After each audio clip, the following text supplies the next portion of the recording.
कि जब मैंने बात शुरू की थी ज़ालिकल किताबु ला रैब फीहि हुदल लिल मुत्तकीन, कि हिदायत किसके लिए है? परहेज़गारों के लिए। तो परहेज़गारों के लिए हिदायत है। और आज हमारी रुसवाई की वजह यह है कि हम हिदायत लेने की कोशिश नहीं कर रहे।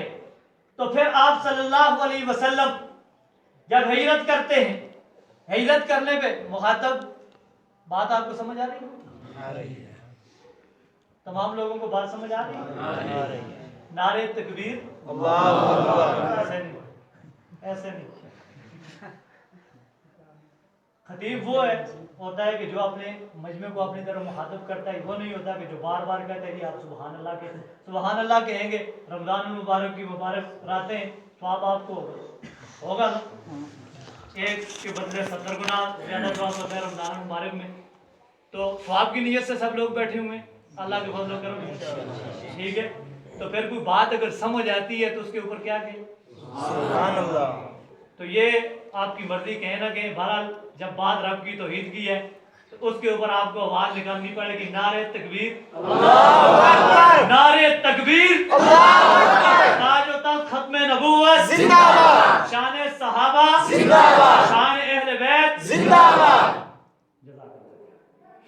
तो मैं बात कर रहा था कि जब आप सल्लल्लाहु अलैहि वसल्लम को मुश्किलें पेश आई, मुजाहिदीन पर मुशरिकीन मक्का ने जमीन तंग कर दी, उनको तपते हुए अंगारों पे लिटाना शुरू कर दिया। उस वक्त हिजरत का हुक्म होता है, आप सल्लल्लाहु अलैहि वसल्लम मदीना की तरफ जाते हैं, मक्का की तरफ मुखातब होकर कहते हैं, ए मक्का, मुझे तुझसे प्यार है लेकिन मैं क्या करूं, तेरे लोग मुझे रहने नहीं देते। आप सल्लल्लाहु अलैहि वसल्लम के आंख मुबारक से आंसू निकल आते हैं, लेकिन अल्लाह का जो पैगाम था उसको छोड़ते नहीं है और लेके मदीना की तरफ चल पड़ते हैं। जब मदीना में जाते हैं और मदीना के लोग इंसार जो थे वो बड़े रहमदिल थे, बहुत प्यार करने वाले थे, बहुत प्यारे लोग थे। जब मुजाहिदीन अंसार के पास पहुंचते हैं तो आप अल्लाह रब्बुल इज्जत की तरफ से पहली मदद आ जाती है कि अंसार के दिलों में मुजाहिदीन के लिए, अंसार के दिलों में मुजाहिदीन के लिए मोहब्बत डाल दी जाती है। और वो मुजाहिदीन जो मुशरिकीन मक्का के सताए हुए होते हैं, ये जो हमारे पास इस्लाम में आया हुआ है, ये कोई इतनी आसानी से नहीं है, आप यकीन करें, इतनी आसानी से नहीं है। ये जो हम पैदा हुए, घर में कुरान पाक रखा हुआ था, जो घर में जनमाल रखी हुई थी, जब आंख खोली है वालिदैन को नमाज पढ़ते हुए देखा है, ये इस तरीके से इस्लाम नहीं था। अवलीन जो लोग थे उन्होंने इस इस्लाम के लिए बहुत ज्यादा कुर्बानियां दी थी। मेरी तरफ मुखातब हो जाए, बहुत ज्यादा क्या दी थी? कुर्बानियां दी थी। अपने वतन को छोड़ा था, अपनी जानें कुर्बान की थी। वतन को छोड़ना आसान है? आज हमें कोई कह दे कि अपने इस इलाके को, बेरला शरीफ को छोड़ के आप सारे लोग इधर से चले जाए, हम जाएंगे? तो उस मंजर को देखो कि 1400 साल पहले जब मजबूरन मुजाहिदीन को, सहाबा इकराम को अपना वतन छोड़ना पड़ा था, और जब वो वतन छोड़कर मदीना में आए तो अल्लाह रब्बुल इज्जत ने उनको अंसार की शक्ल में भाई दिए, दोस्त दिए, जिन्होंने बहुत ज्यादा उनके साथ सुलह-रहमी का मुजाहरा किया और आराम और सुकून की जिंदगी गुजारने लगे। और फिर कुरान करीम पे बात आ गई कि फिर मुसलमानों की कामयाबियों का सिलसिला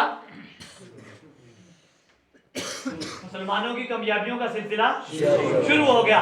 और उसकी वजह क्या थी? उसकी एक ही वजह थी कि जब मुसलमानों को अल्लाह रब्बुल इज्जत का कोई हुक्म आता, आप सल्लल्लाहु अलैहि वसल्लम की ज़ुबान मुबारक से वो जब सुनते थे तो उसके ऊपर अमल शुरू कर देते थे। ये नहीं देखते थे हुक्म होता है कि शराब को छोड़ दो, तो सुबह मदीना की गलियों में जो भी निकलता था तो वो जाकर देखता था कि हर तरफ गलियों में शराब ही शराब पड़ी हुई है। हुक्म हुआ कि जनाब जहाद के लिए निकलना है तो तमाम मुसलमान तलवारें लेकर निकल जाते थे कि चाहे आगे बाप होता कुफार के कफार की तरफ से अगर बाप है, मुसलमानों की तरफ से बेटा है, तो मुसलमान की तरफ से जो बेटा है वो कोशिश करता कि मैं बाप की गर्दन उड़ा दूं, सिर्फ इसलिए उड़ा दूं। वो बाप की मोहब्बत से इनकारी नहीं था, वो इसलिए उड़ा दूं कि मोहम्मद सल्लल्लाहु अलैहि वसल्लम के मोहब्बत में उड़ा दूं, इस्लाम की वहदानियत को बयान करने के लिए उड़ा दूं और अल्लाह के हुक्म को बजा लाने के लिए उड़ा दूं। इस्लाम वो शजर नहीं जिसने पानी से गदा पाई, दिया खून सहाबा ने तो इसमें जान आई। ये वैसे ही किसी ने नहीं कहा था, एक अमली मुजाहिरा सहाबा इकराम ने पेश किया। आका जब दुनिया में तशरीफ लाए न थे तो अरब का शुमार मुशरिकीन में होता था और जहल तरीन कौमों में होता था, और लोग उनसे पनाह मांगते थे कि वो फलां कबीले फलां लोग वो तो जहल है। जब आका तशरीफ ले आते हैं, कुरान एक करीम आ जाता है, अल्लाह रब्बुल इज्जत का ये कलामुल्लाह आ जाता है, आप सल्लल्लाहु अलैहि वसल्लम अपने शागिर्द सहाबा इकराम को ये पढ़ाते हैं। वो आप सल्लल्लाहु अलैहि वसल्लम की ज़ुबान मुबारक से निकले हुए इस कुरान पे अमल पैरा होते हैं। वो जो अरब जो सख्त लहजा थे उनके लहजे नरम हो जाते हैं, जो लड़ाइयां करते थे वो सुलह रहमी की तरफ चले जाते हैं, जो जंग की बात करते थे वो अमन की तरफ चले जाते हैं, जो लड़ाइयों में गिरे हुए थे वो मोहब्बत ही मोहब्बत बांटते चले जाते थे। वो जो जो अबू बकर था वो सिद्दीक अकबर बन जाता है, रहती दुनिया तक सदाकत का इमाम बन जाता है। अबू खत्ताब का बेटा उमर जो था वो जो ऊंट चराया करता था वो फारूक आजम बन जाता है, अदल का इमाम बन जाता है। आज तक दुनिया जब भी अदल की मिसाल देती है तो फारूक आजम का नाम लेती है। जो उस्मान बिन अफ्फान था वो उस्मान जुन्नुरैन बन जाता है, दुनिया के लिए एक सखावत का पैकर बन जाता है। अबू तालिब का बेटा अली मुर्तजा जो होता है वो फातेह खैबर बन जाता है, शेर खुदा बन जाता है। हसन और हुसैन आते हैं, जन्नत के सरदार बन जाते हैं। हजरत अमीर मुआविया आते हैं, 64,65,000 मुरब्बा मील के हुक्मरान बन जाते हैं, कातबे कुरान बन जाते हैं, आदि दुनिया के सुल्तान बन जाते हैं। बनते किसकी बदौलत है? किसकी बदौलत बनते हैं? कुरान की बदौलत बनते हैं, मुस्तफा के फरमान की बदौलत बनते हैं। फर्क क्या है? फर्क क्या है? मैं ये बात समझाने की शायद कोशिश कर रहा हूं कि फर्क ये है कि आज हम किसी भी मामले में सीरियस नहीं। 23 साल का अरसा नबूवत के बाद प्यारे पैगंबर का जब गुजरता है, फतेह मक्का बन के आते हैं, मक्का को फतह करते हैं, तो उनके जाने के बाद हजरत अली मुर्तजा रजी अल्लाह तआला अन्हु के दौर तक खुलफाए राशिदीन का जो दौर था, 29 सालों में 44 लाख 44 लाख के करीब मुरब्बा मील पर हुक्मरानी मुसलमानों की हो चुकी थी।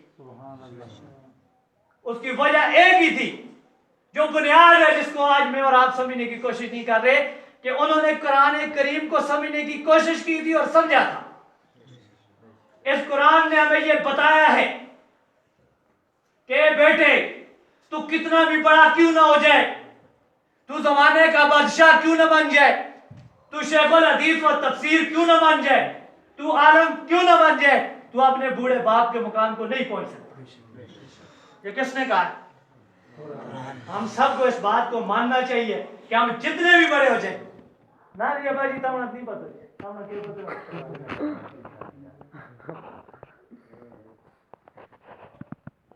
ऐसी बात होती है ना, नहीं तो हम क्या पता है, तुसी तो पुराने दौर की गल करते हो, तो गल नहीं तुसा नहीं पता। और 1400 साल पहले जो हमें तालीम दी गई थी उसमें बता दिया था, हमें ये बता दिया था कि जब तुम अपने माँ बाप का अदब नहीं करोगे, उनकी बात को ठुकराओगे, दुनिया में जलालत तुम्हारा मुकद्दर बन जाएगी।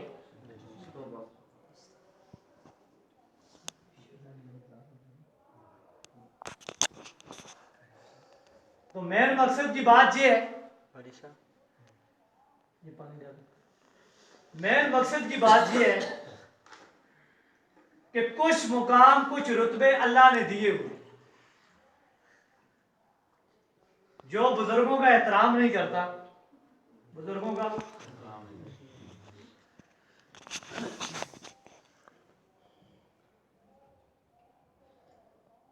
और कहता है जी कि मैं वली हूं, मैं क्या हूं, मैं वली हूं।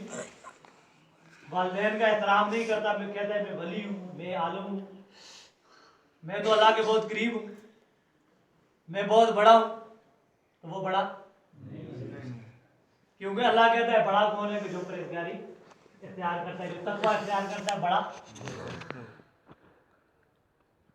जो हमारे छोटों पे शफकत नहीं करता, हमारे बड़ों का अदब नहीं करता, वो हम में से नहीं है। किसने फरमाया? आप सल्लल्लाहु अलैहि वसल्लम। इसका मतलब क्या है कि जो बड़ों का हदीस, आप सल्लल्लाहु अलैहि वसल्लम का फरमान देखें। आप सल्लल्लाहु अलैहि वसल्लम ने क्या फरमाया? एक छोटे से जुमले में कितनी बड़ी बात है कि जो हमारे छोटों पे शफकत न करे, जो हमारे बड़ों का अदब न करे, वो हम में से, हम में से नहीं है। तो फिर किस में से? ये हमें सोचना होगा कि फिर हम किस में से। इसलिए जो नौजवान और बच्चे बैठे हुए हैं, मुझे और आपको सबसे पहले ये सोचना होगा कि सबसे पहली चीज जो है वो अदब, इखलाक है। तुम में से बेहतर हुआ है जिसके इखलाक इंसान की पहचान